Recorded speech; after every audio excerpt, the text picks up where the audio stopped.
very appreciative. For one, seriously, I feel like I could write a book saying everything I've learned about history that I need to know, I learned from Oliver Stone. And that shouldn't be the case.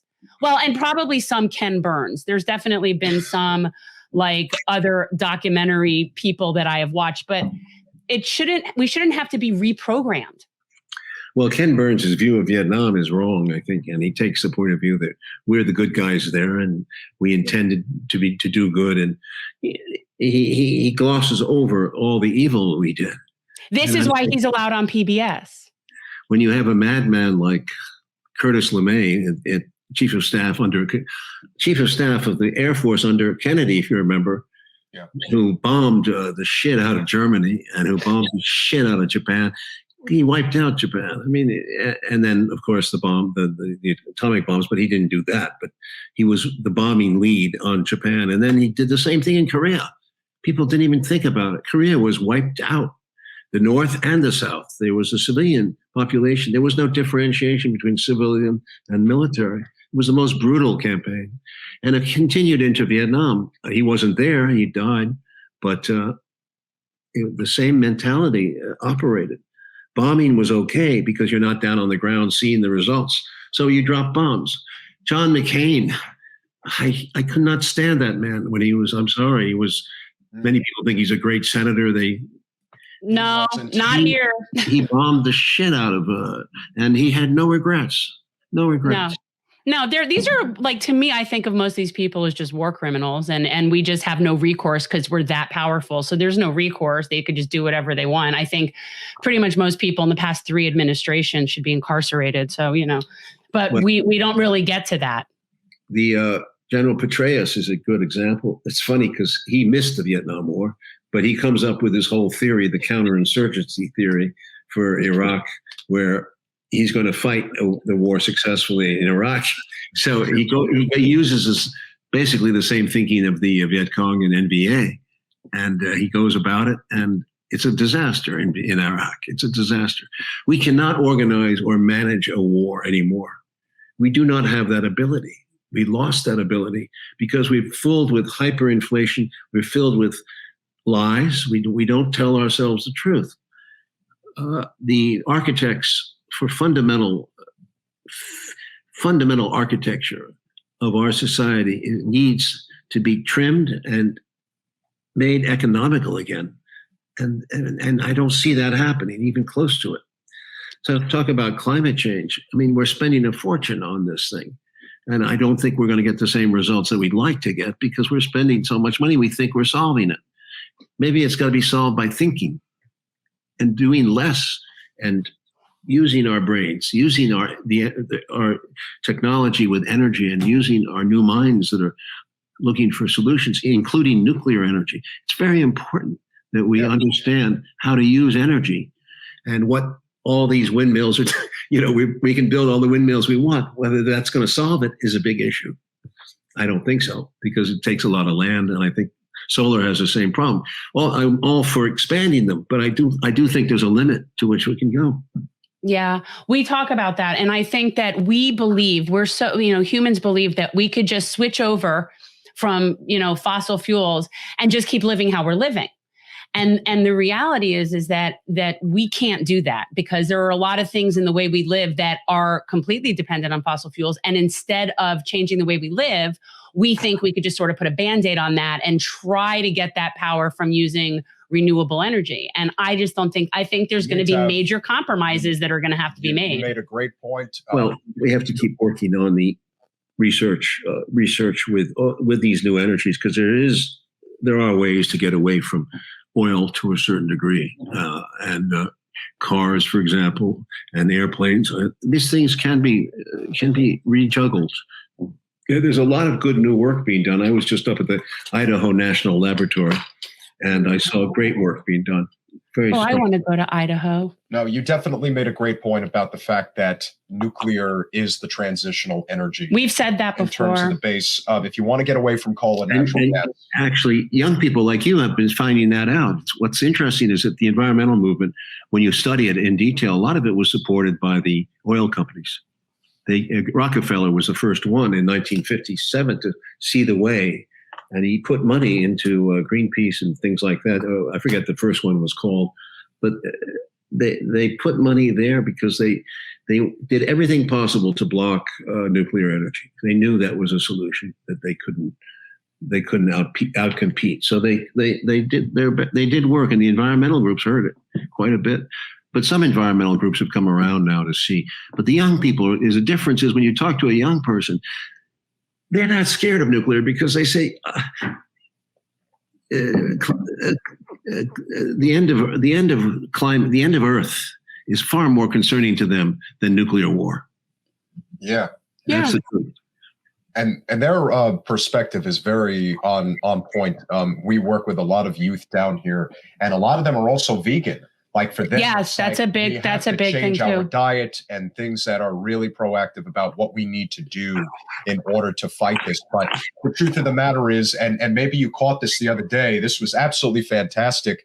They're doing the dog and pony show at COP26 at the climate summit. Why Nancy Pelosi and Frank Pallone are there, doing their little speeches about how, we're gonna solve all of the problems now because Trump is not in the White House anymore. Yet you guys are still spending $1 trillion on the military, and they are the biggest purveyors of environmental disaster as anybody. And so hats off to Abby Martin of the Empire Files, who called her out the other day. Spectacularly done. And of course, she totally didn't see it coming. So Pelosi was total deer in headlights. And I'm assuming that you were able to catch that. I mean, no, I haven't, but I heard about it. Oh, it was amazing. And to me, that's everything. Yeah. Abby's doing a great series apparently on the Defense Department's.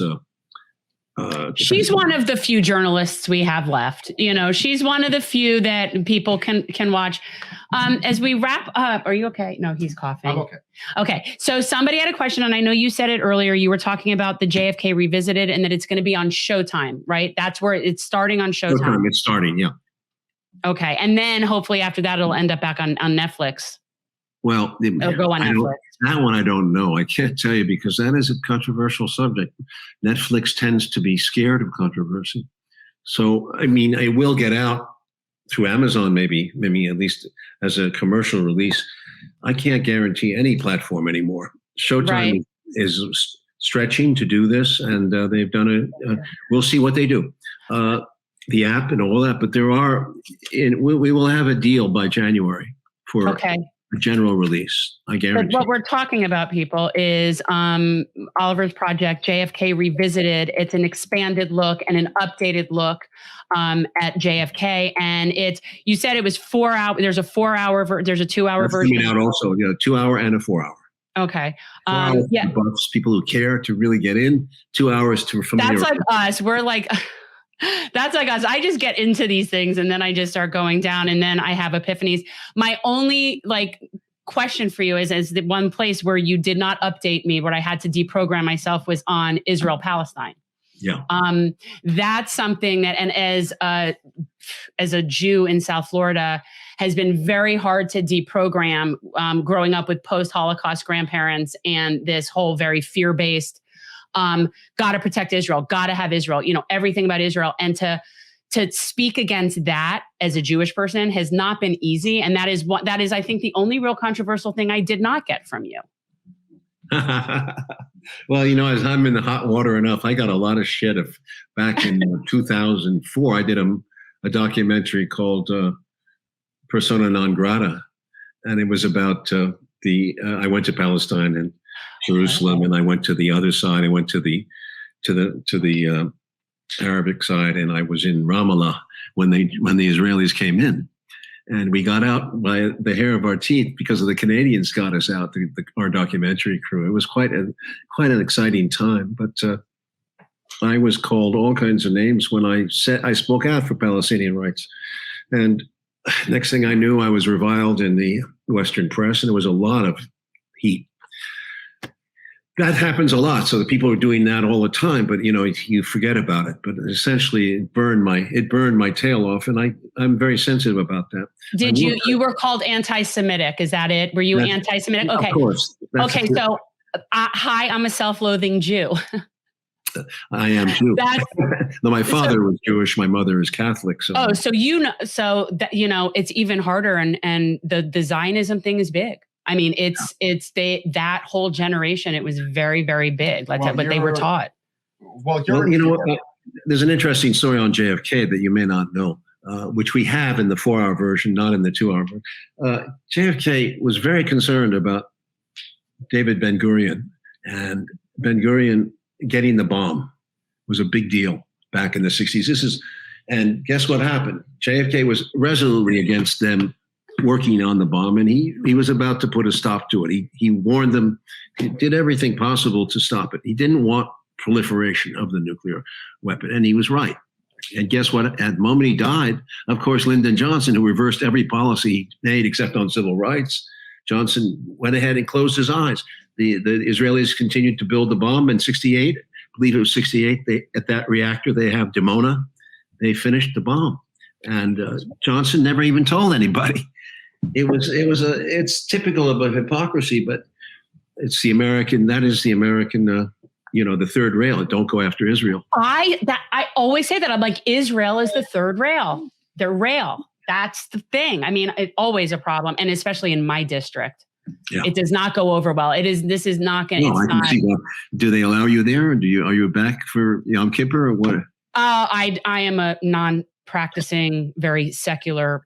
Really, I'm an atheist, and I was raised by hippie parents who grew up in very Orthodox Jewish household. So, I'm sort of a hybrid of those things. So you have a sight for both sides. I do. Well, I grew up with Orthodox Jewish grandparents. I know what that looks like. I know I've been to Israel. I have family that live in the old city. Basically, all they do is study Torah and breed, and that's basically it. So I'm very familiar with it, but I don't appreciate religion in general. That's just not, it's just, to me, it's just not my thing. One of the last things I do want to mention, Mr. Stone, and I'm not sure how much you studied up on Jen, but she did run for Congress in 2020 against none other than Debbie Wasserman Schultz. Wow, good for you. Good for you. Very, very unique experience. But the thing that I really took away from the whole from the whole campaign and all the things that you learn is that of all the things that doesn't get talked about enough with Wasserman Schultz is just how deeply embedded in the military-industrial complex she is. Oh yeah, huge. I mean, she is as in with it that you don't become the head of the DNC for 6 years if you are not very, very friendly with the military-industrial complex. And so that is the side of her political career that, to me, never gets talked about enough and really needs to be highlighted more, not just with her, but with all representation in general. Because if there's one thing, as we talk about, that Capitol Hill unifies on, it is war and it is the military budget. They will agree 99 times out of 100, but that just goes to show you how much corporate special interest money in the military makes a difference when it comes to our policy in this country and frankly, all over the world. And they couldn't even get us good rifles in Vietnam. The M16 was a terrible rifle. The Kalashnikov is still around, and people like the Kalashnikov. We can't get good rifles in those days in the U.S. I would think, if anything, what we're really good at is weapons. In fact, I'm pretty sure that's our main export as well. Not necessarily. The F-35 is a disaster. You've read all these years and years of problems with this plane. Not necessarily. The Russians are much better with weaponry because they build economically. Look at the Russian budget at $70 billion a year versus $1 trillion a year. Right. They're building weapons that work. Hypersonic missiles that came first. They're in other words, weapons do not have to cost money. I think what the cost is a lot of this, obviously our way of budgeting, but it's because of the lobbyists. It's because of the money goes into winning congressional approval for these budgets as opposed to actually building the weapon. It's profit. It's all profit. I often say, let's say the Russians, let's say our fear of them is founded when people say something about the Russians, I'm always like, what do you think they're going to do? What are they going to do? Are they going to come up on the shores in boats with guns? What are we concerned with? Their economy is the size of Spain's. I don't understand. What is the deal? It's actually the biggest chimera we've ever. It's so grossly grossly exaggerated that one day we'll wake up and we'll say, what happened? Where'd all that money go? Where'd the country go? I do think we're getting close to something like that. And now the question becomes, is there going to be a big enough anti-war movement in the United States that's going to allow for the reduction of the military machine? And the reason I think that that could potentially happen is because of how directly linked now military action is to climate disaster. And because there is such an amazing youth movement in this country that really fears the end of, the planet, or at least the potential where sustainable life on the planet is not going to be possible, at least for a significant part of the population. And so if enough youth really start to hone their skills in terms of how they want to go after this, if they go after the military industrial complex, there will be millions upon millions of people that will say, yeah, we're not having this anymore. And that will be reflective in electoral politics. You see what they're doing to Joe Manchin right now.